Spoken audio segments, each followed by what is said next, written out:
So looking in at the dovetail join, we've got the dovetail marked and cut on the right hand side here and on the left hand side, and now it's time to mark out the front, and the front is always located like this because this is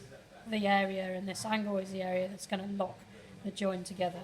The first thing that needs to be marked on is the material thickness,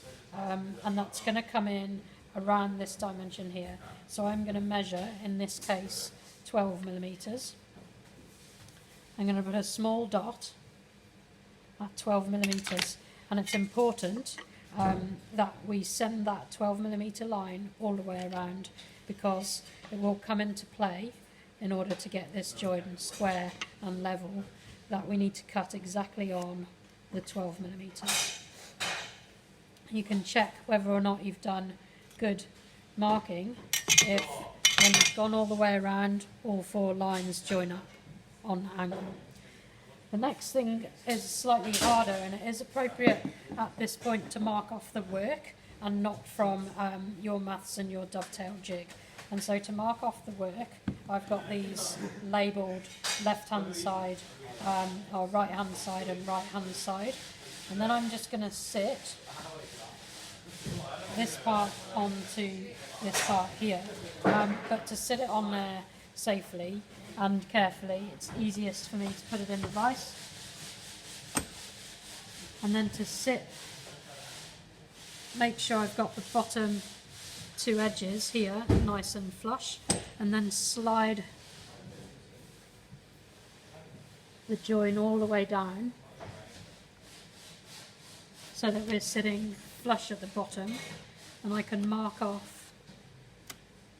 where my dovetail goes. Now it's important that there's not an overlap up here, because that will change the angle of that join. Okay, once that is marked,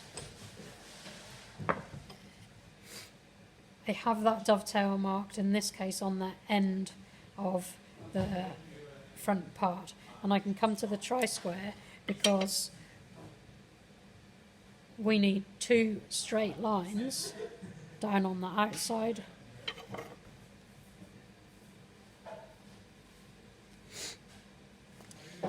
and on the inside, and the outside and the inside lines will be in different places because of the shape of that dovetail.